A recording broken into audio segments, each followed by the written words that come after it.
The Word of God is alive and powerful, sharper than any two-edged sword, piercing even to the dividing asunder of the soul and the spirit, and of the joints and the marrow, and is a critic of thoughts and intents of the heart.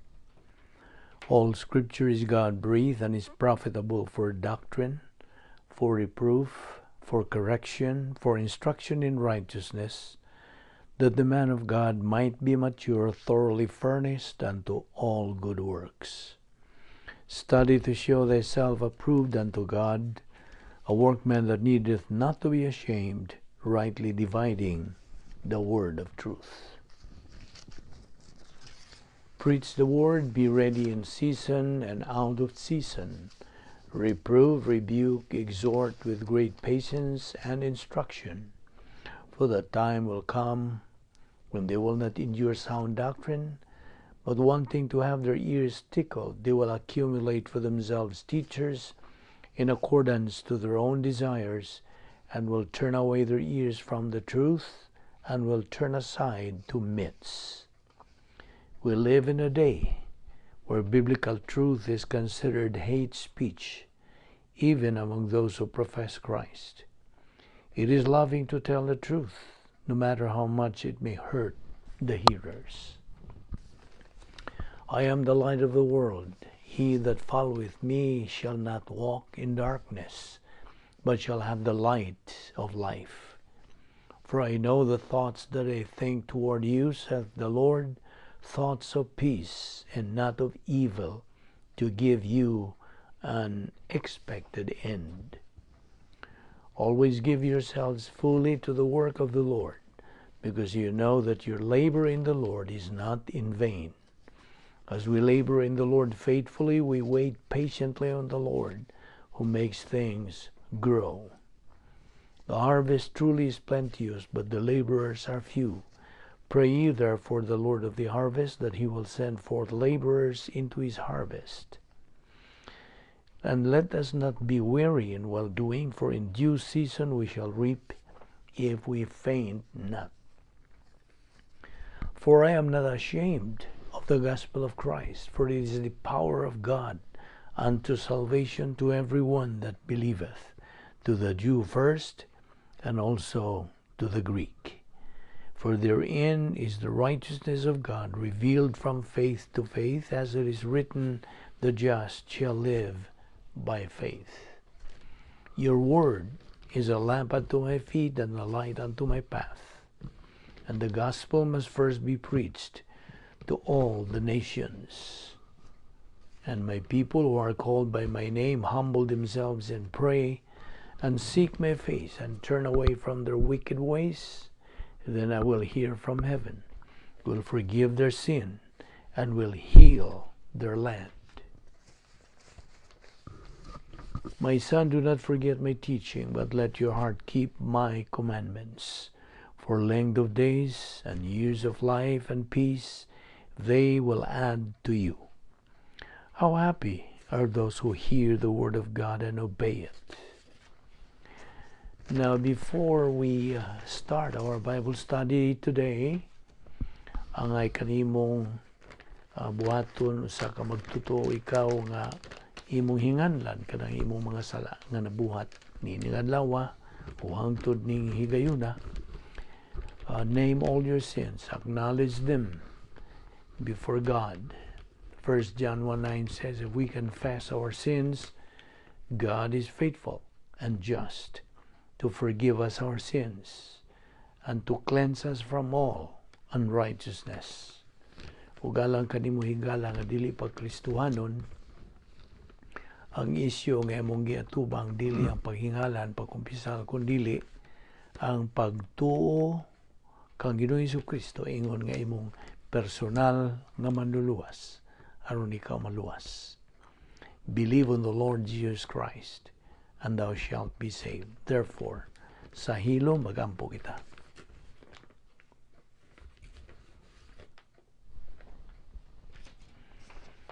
Magampo kita.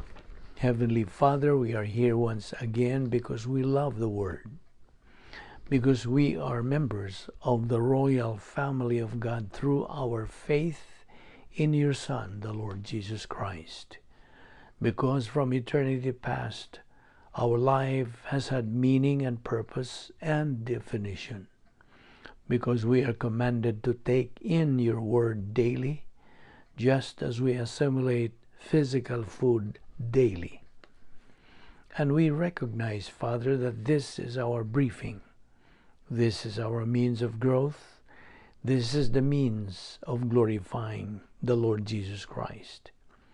We are left here in this world for this purpose, and therefore we ask that through the ministry of God, the Holy Spirit, you enlighten us so that this purpose might be fulfilled today. We now pray that you give us the necessary concentration and focus to the things you're going to teach us today. All this we ask in Christ's name. Amen.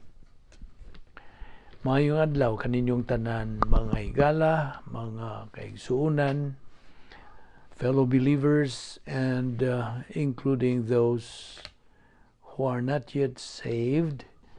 Dapit ka, giawhag ka sa pagpunting sa imong una-una sa atong pagaisgutan ni ining adlaw. So aniya kita in good health, we are alert with a clear mind. We are alive, we're still breathing, all because of God's mercy, love, courtesy, and grace. We don't deserve it, we don't earn it, nor work for it. It is grace. Karon magapadayon kita sa pagtuon bahin kini sa integrity of God. Mao man kini nga atong giduputan nga atong gitukbil aron atong mapupo-usab ang mga pagtulunan niini. Okay? So padayon kita nining adlaw. Kini nga atong tunanan karon bahin sa pagkamasaligan sa Dios, the integrity of God. Nagapaklaro natong mga tao kung kinsa ug unsa ang Dios. We are studying God's integrity and as to who and what He is. Okay? O so far, nakaabot na kita sa bahin sa pagka-Diyos sa Diyos, God's being God, in relation to our present life being His children. Ato nang nasayran gikan sa atong pagtuon niining bahina, nga ang Diyos, ana siya'y iyahang mga pamaagi alang sa dagan sa kasaysayan. Ug atong nakita nga ang pagka-Diyos sa Diyos, iya kining gipadayag nganhi kanatong mga tao, regardless kung ang imong kabubuton mo dawat ba o musalikway kaniya. Iya nagipahimutang ang mga pamaagi din ang tanang tao makaamgo nga naay labawng makagahom naay Dios.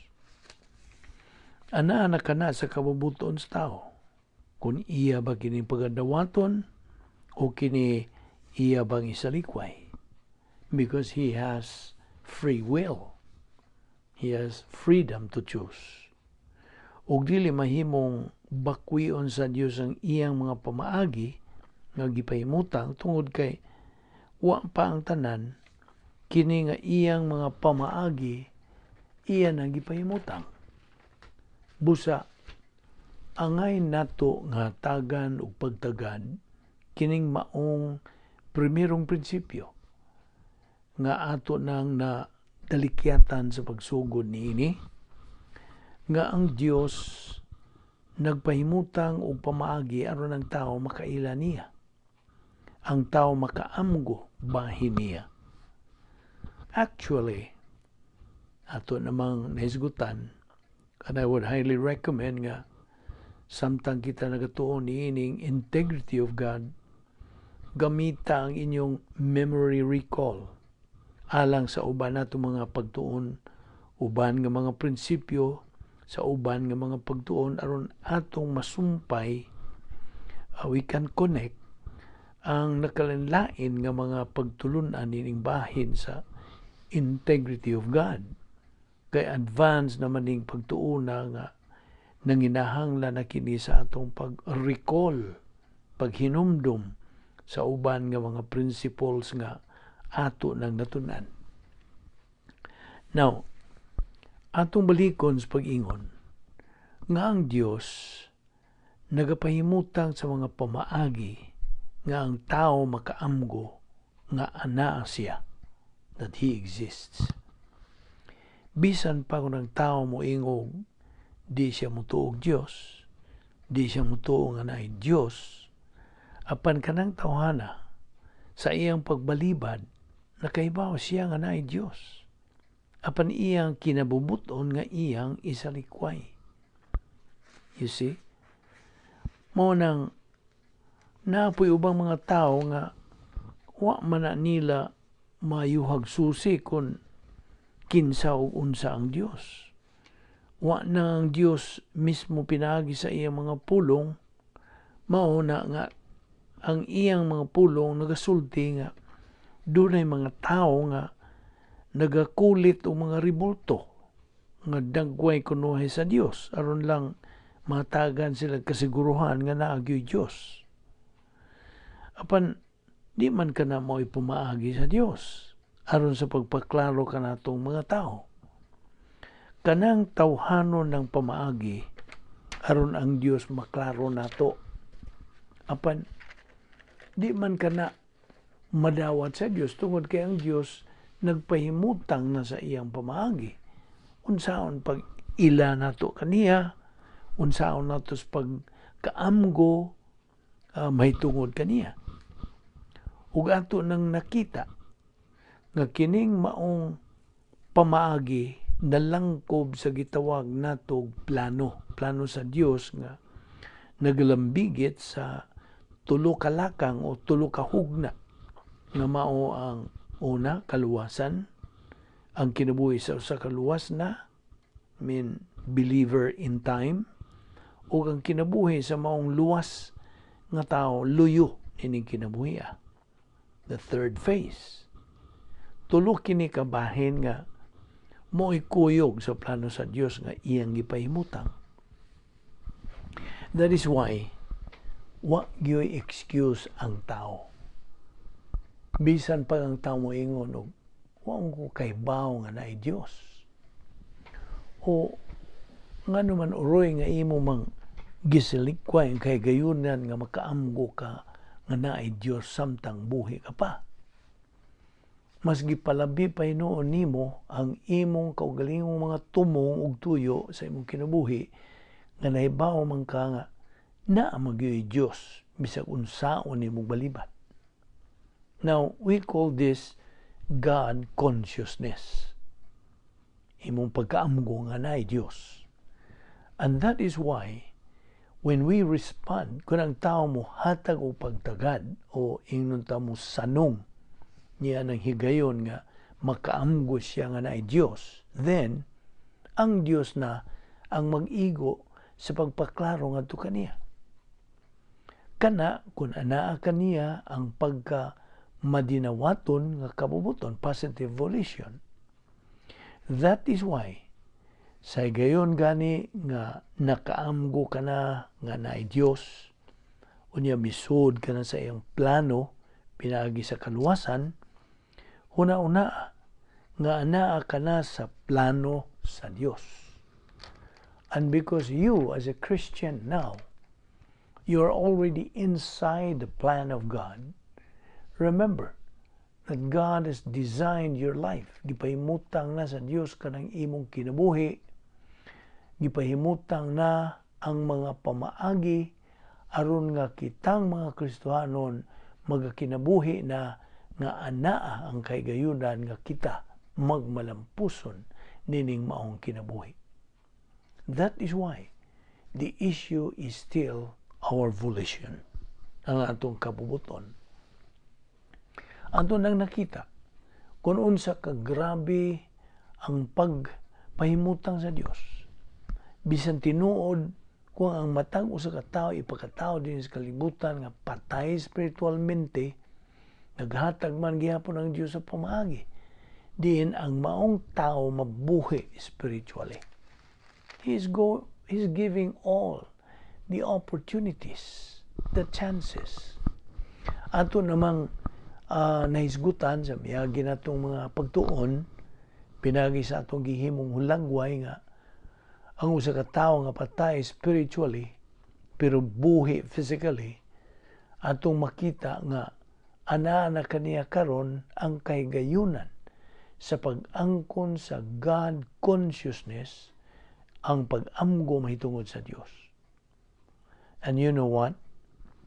Kining mga tawo nga muhatag og higayon nga maminaw bahay kaluwasan, paminaw sa gisangyaw nga may balita sa kaluwasan, are people who had already experienced God consciousness. Og sa dihang naibaw sila nga naay Dios, naibaw sila nga naay labawng makagagahom. Ananaw sabdiha kanila karon ang kabubuton nga makahibaw.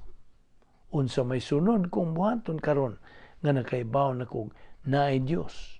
Unsa may sunod kung buhaton, what is the next step that I should take? Mo kana ang pangutana nila. And the next step is, as we believers know, is to study and learn what the plan of God is. Tungod kay ang atong pagkaania din sa kalibutan, ang atong pagkaania nining kinabuhia, dili kini arbitrary, dili salagma. Dili salagma ang imong pagkaania din ni karon. Kasabot ka? Gihatagan kag kinabuhi ug hingabot kas panahon nga makadungog kanining atong gisgutan karon, sanglit ang Dios nagahatag nimong kahiguyunan, a chance nga makaamgo ka nga God does really exist. Kung ikaw usa ka unbeliever nga makaamgo ka nga naay kaluwasan, o kung usa-usab ka believer, if you are a believer, nga makaamgo ka nga doon na nay gipahimutang ang Dios alang sa dagan sa imong kinabuhi. That is the reason why nga pinaagi lamang sa imuhang pag-angkon niya ng kabubuton nga madinawaton, positive volition. Bisag Kristohanon ka na, kay naamanggoy mga Kristohanon nga sa gayon nga nahimo na silang Kristohanon nga masalikway naman hinuon sa mga sangkap nga iha sa Dios. That is why nga atong masabtan nga ang Dios nagpahimutang ug ang pagpahimutang sa Dios alang kanatong mga magtotoo pinagi na sa gibilin ni Ginoong Jesucristo nga mao ang unsa, ang Espiritu Santo, the Holy Spirit. Yes, ang gibilin ni Ginoong Jesucristo nga ri kanato mao ang Espiritu Santo nga karon nagapuyo na diri sa sulod nato. Kaya ang Espiritu Santo mao naman ang naghatag balik ka nato niya ng spiritual nga kinabuhi, ang spiritual life. Kaysa wa ka pamudawat sa kaluwasan, you did not have the spiritual life. Why? Because you are spiritually dead. Ug karon nga Kristohanon ka na, natao ka na pag-usab, you are born again, gisuluban ka nag pagkamatarong sa Dios. You are already imputed God's righteousness. You now have a spiritual life. O gikinahanglan nga imo ka ng atimanon. Now, niya na po'y problema ining bahina. Daghan sa itong mga kaigsunang mga Kristohanon nga wa pod may bawog unsaon pag-atiman sa ilang spiritual life. Now, paminaw, ang human spirit nimo, meaning ana nang nabuhi ka na, kanang imong human spirit sa panahon nga ikaw naluwas, kana nabuhi, energized, enlivened, activated nga tawhanong espiritu nimo in conjunction with your soul. Okay? Completes the inner equipment of gitawag ni og grace apparatus for perception, for short gap.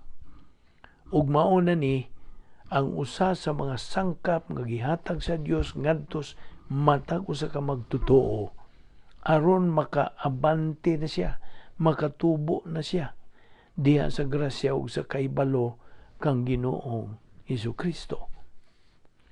Kay gipagkatao ka naman pag-usab nan gikinahanglan ka og sustansya, ingon nga batang masuso, an infant nga nagasugod nagtubo aron makaabot kini siya sa pagkahamtong.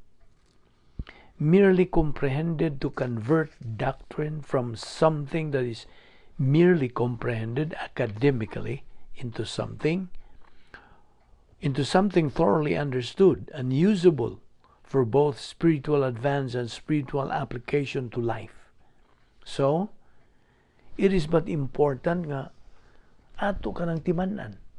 Samtang kita nagpadayon ining atong pagtuon bahin sa pagka Dios sa Dios, nga nagahantag ka nato nining pamaagi nga kita makabalik ngadto kaniya. Always bear in mind that ang matang usa ka tawo nga ipakatawo nining kalibutan na, siya espiritualmente patay man ug wa man gyud siya labot sa Dios. Wa siya bisag gamayng koneksyon ngadto sa Dios. Ug ang pamaagi lamang ng usa ka tawo mahidugtong o makaangkog relasyon ngadto sa Dios mao ang iyang paggamit siyang kabubuton sa paghimong positibong desisyon sa pagdawat, pagtuo kang Ginoong Hesukristo ingon nga iyang manluluwas. Ug yan ang pag-iha lamang nga matao siya pag-usab. He is born again. Matao siya ngadto sa pagkahimo niyang anak sa Dios. Diha misod siya sa plano sa Dios. Usab mao kanang higayon nga mahimo na siyang physically alive at the same time spiritually alive. Okay? Now, paminaw ini. Ang problema gyud sa kanaghanan bahin ini mao nga abi nila nga pwede sila makabalik o makaangkog relasyon ngadto sa Dios pinagi sa ilang kaugalingong mga paningkamot. Remember nga kining matang sa mga tawo nga ingon ini mao ni mga tawo nga wa kaila sa Dios. If you try to establish a relationship with God through your own effort, sorry to tell you that you actually do not know God. Listen, God has established His very own process, His procedure, His protocol. Ang Diyos nagpahimutang na sa iyahang pamaagi. Kita mga tao, di ta mahimong magama-gama ta atong kaugalingong pamaagi sa tuyo nga makaangkon tag relasyon sa Dios. Ang tinuod, ang pamaagi sa tao dili man gyud madawat sa Dios. Bisag unsaon pas tao.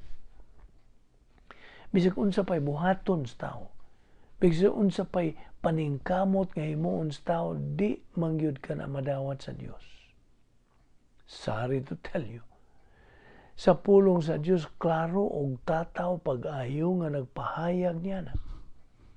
Diha sa Isayas nagasulti kini nga ang tanan natong mga kaayuhan o mga paningkamot sa pagbuhat og maayo sa atubangan sa Dios mahugaw lang na nga trapo, mahugaw, filthy rags. Mao bitaw nga gikinahanglan ang atong pag-ila sa Dios. Unas tanan, di ka magasangpit sa Dios kung dili ka anak sa Dios. Gusto? Always remember that kay maunay prinsipyo sa integrity sa Dios. Ang pagka-Diyos sa Dios. Tungod kay ang Dios balaan, He is holy, ug siya hingpit. Dili ka makasangpit sa Dios hangtod nga makapahimutang kag relasyon ngadto kaniya ug ang makasangpit lamang sa Dios matud pa sa gisulti diya sa Roma mao lamang kadtong mga anak sa Dios.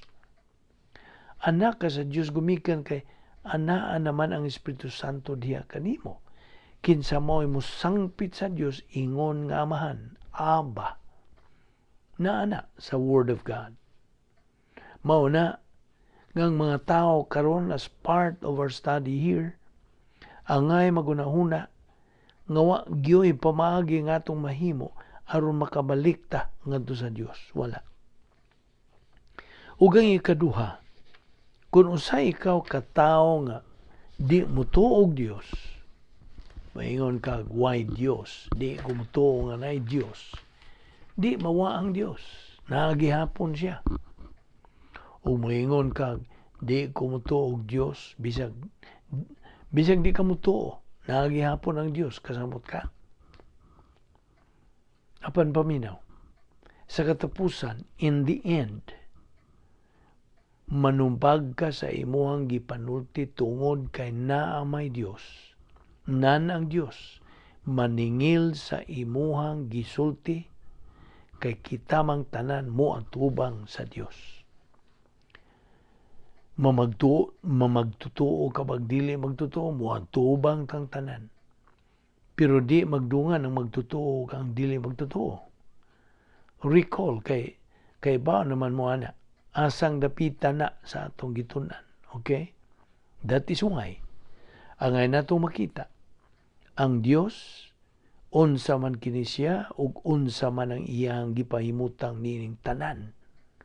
We must realize first of all that everything God does or sponsors comes from His essence. Kining essence, wa may direct nga binisayang translation ini. Ang kining essence mao ang pagka-Dios sa Dios na lang. So, ang essence sa Dios mao ang iyang pagka-Dios sa Dios. Okay? Si kinsa siya ug unsa siya.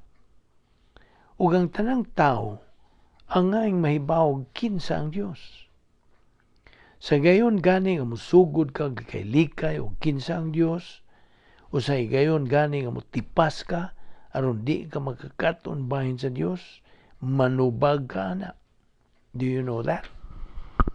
Kay nahibaw man ta nga gitang tanan mga matay magyuta. Gusto? Adi magyud na da. Kay na may uban nga gustong mulungtad gyud. Painat ug maayo sa naong, pero bisag yun sa inat sa naong, adto raman pud mahog sa pag-imbalsamara na. Sa katapusang pag-inat sa imong naong, adto na sa imbalsamador. Okay? Ngano man, na may uban nato nga mga hadlok ug hisgot bahay kamatayon. Diba? Uy, dito maghisgot anak. Ngano? Ug di ta mo hisgot ug kamatayon, di ka mamatay. Uy, itang tanan padung anak. Gusto? Mao bitaw nga usa sa atong pagtuon dinhi mao ang bahin sa pag-angkon og kasiguruhan aron nga sa higayon nga mopanaw na ta mahibaw tag asa ta padung unsay luyo ining kinabuhi. Kay ang Dios mihatag man sa pagpaklarog asa tapadong. Kasabot ka? O paminaw, kung mutuo kag Dios na kay kasiguruhan. Sabot?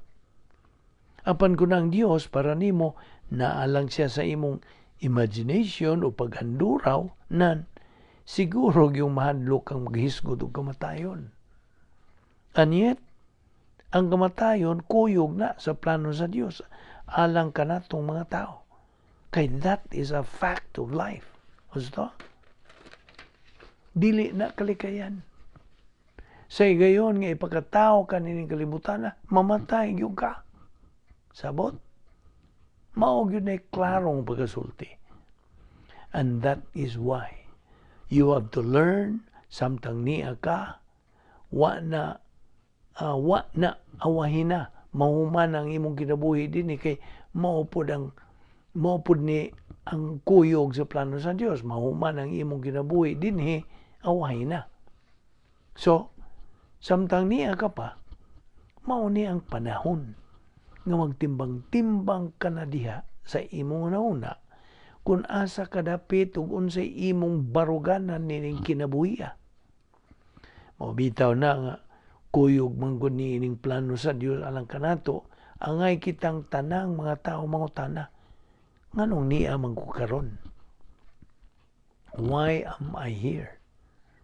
Pangutan ako no kanang imong kaugalingon.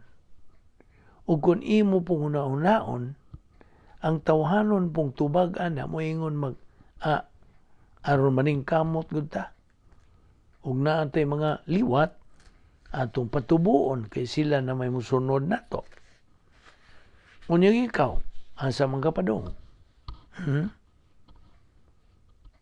Musilingan kagwati ng panahon na. Muna na yung musilingan, di ba?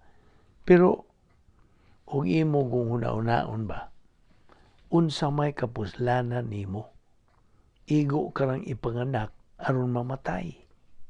Mao ba? Igo karang ipanganak aron mamatay?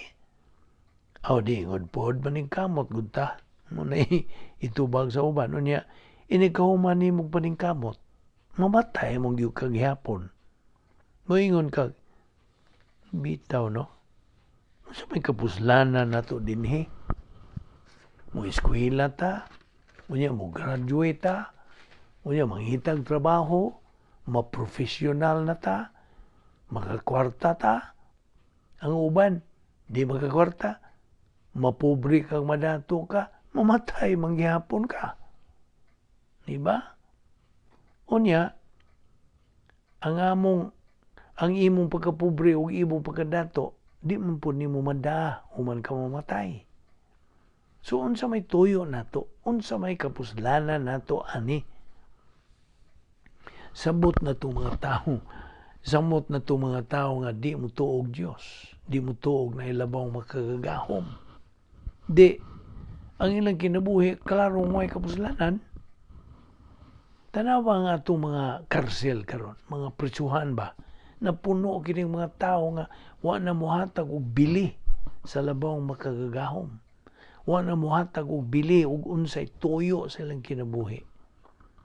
Basta lang kay haros lang, bahalag unsay porma, bahalag adis-adis, bahalag kriminal, bahalag unsa manggaling ang imuhang pagbuhaton sa tawhanon ng mga pangibog or lust.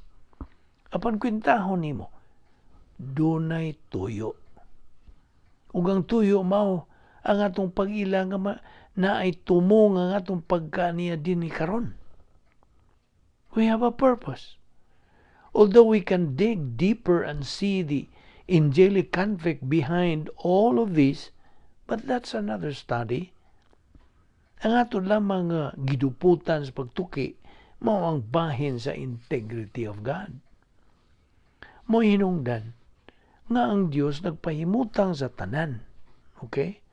Always remember that. Kaya mag-imagine lang kag global warming unya ug di ta magtinarong ni atong gipuy-an ng kalibutan, mga hanaw tang tanan. Ngano? Mas labaw ka pas Ginoo nga makahanaw aning tanan? Hinumdumi baya. Ang kalibutan dili mahanaw kung dili mo tugot ang Dios. Sabta ka na. Ug magbinuang taning kalibutan na, magagwanta ta, pero di ta mahanaw. Hangtod mo ingon ang Dios ug hanaw. Then, muwa. Naabaya po nas Bible, ha? Masig mo ingon ka ginamagama na to na. Nas Bible, that's another study. Pero always remember our study regarding that. So, whether the workings of the universe, the principles of the divine establishment, or the work of the cross, every jot and tittle of God's word, the scripture, is based on the attributes or character of God. Aron ka makasabot sa Bible, kinahanglan po kang makasabot kung kinsa ang Dios. Kaya ang Bible pulong sa Dios.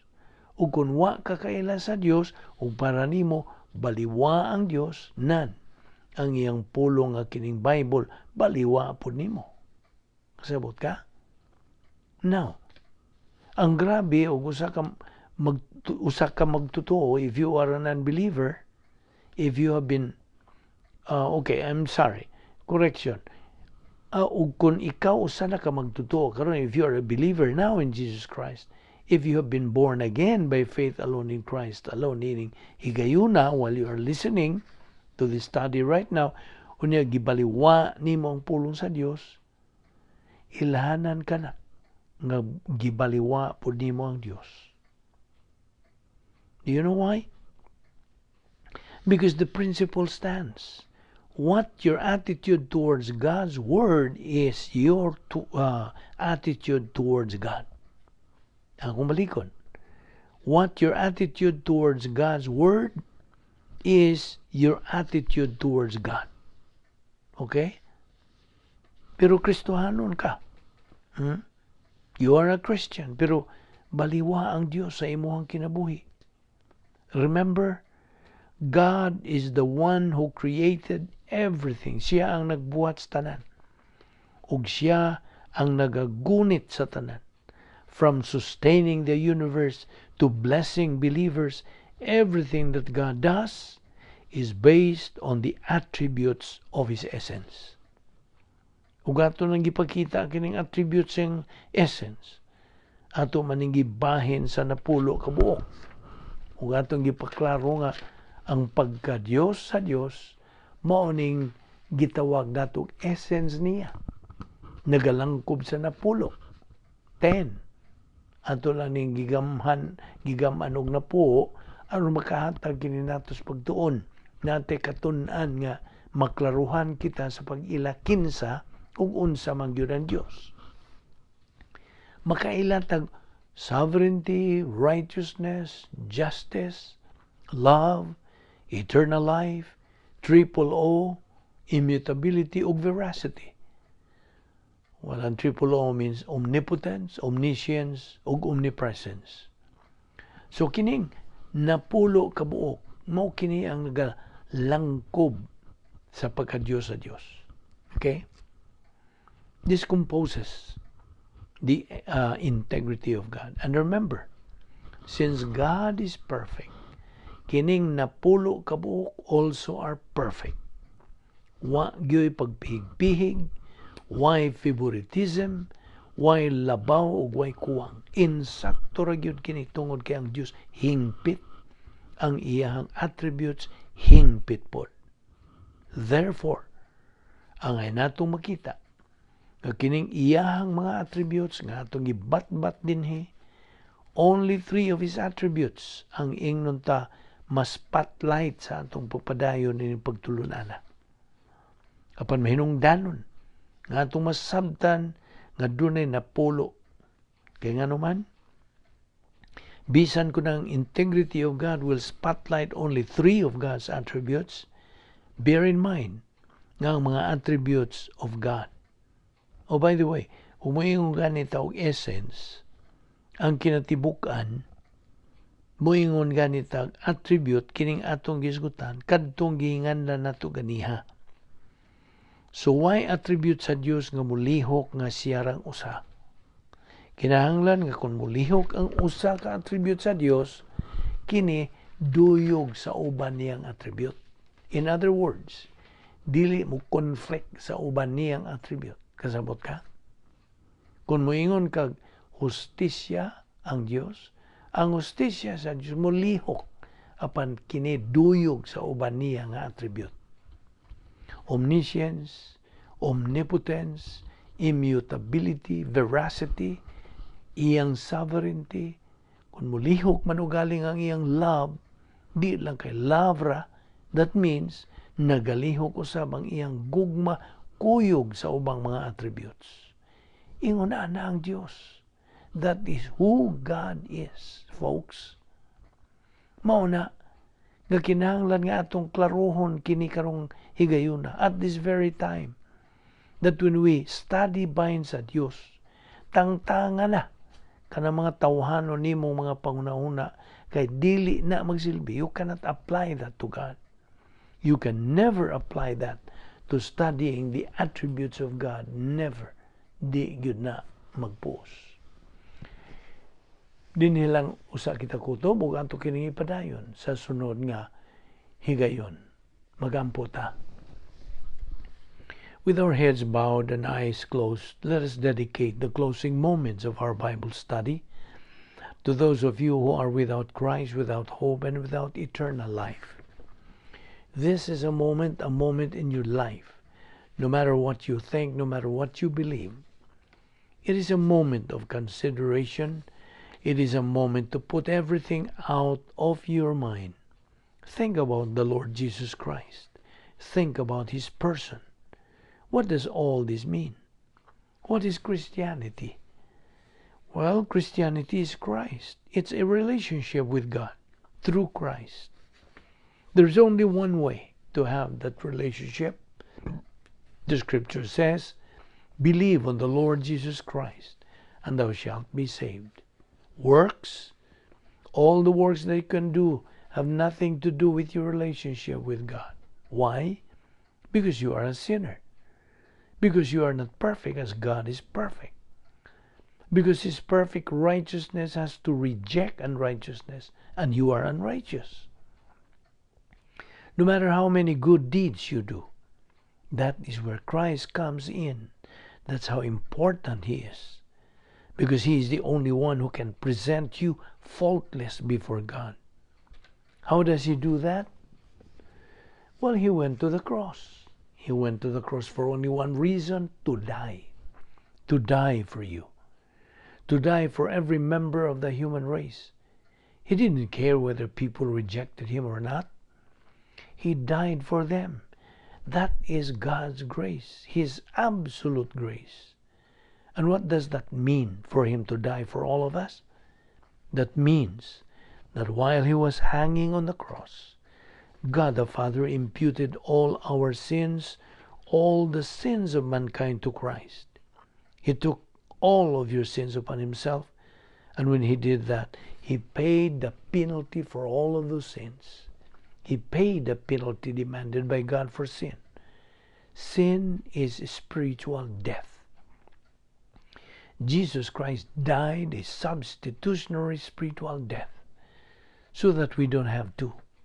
Hence, when the scripture says, God so loved the world that He gave His only begotten Son, that whosoever believes in Him shall not perish, but have eternal life. Therefore, believe on the Lord Jesus Christ, and thou shalt be saved. Let us pray. We thank you, Heavenly Father, for that so great salvation through your only begotten Son, the Lord Jesus Christ. May God the Holy Spirit challenge us to execute the unique spiritual life, just so we can attain the capacity stage in the glorification of you. This we ask in Jesus' name. Amen.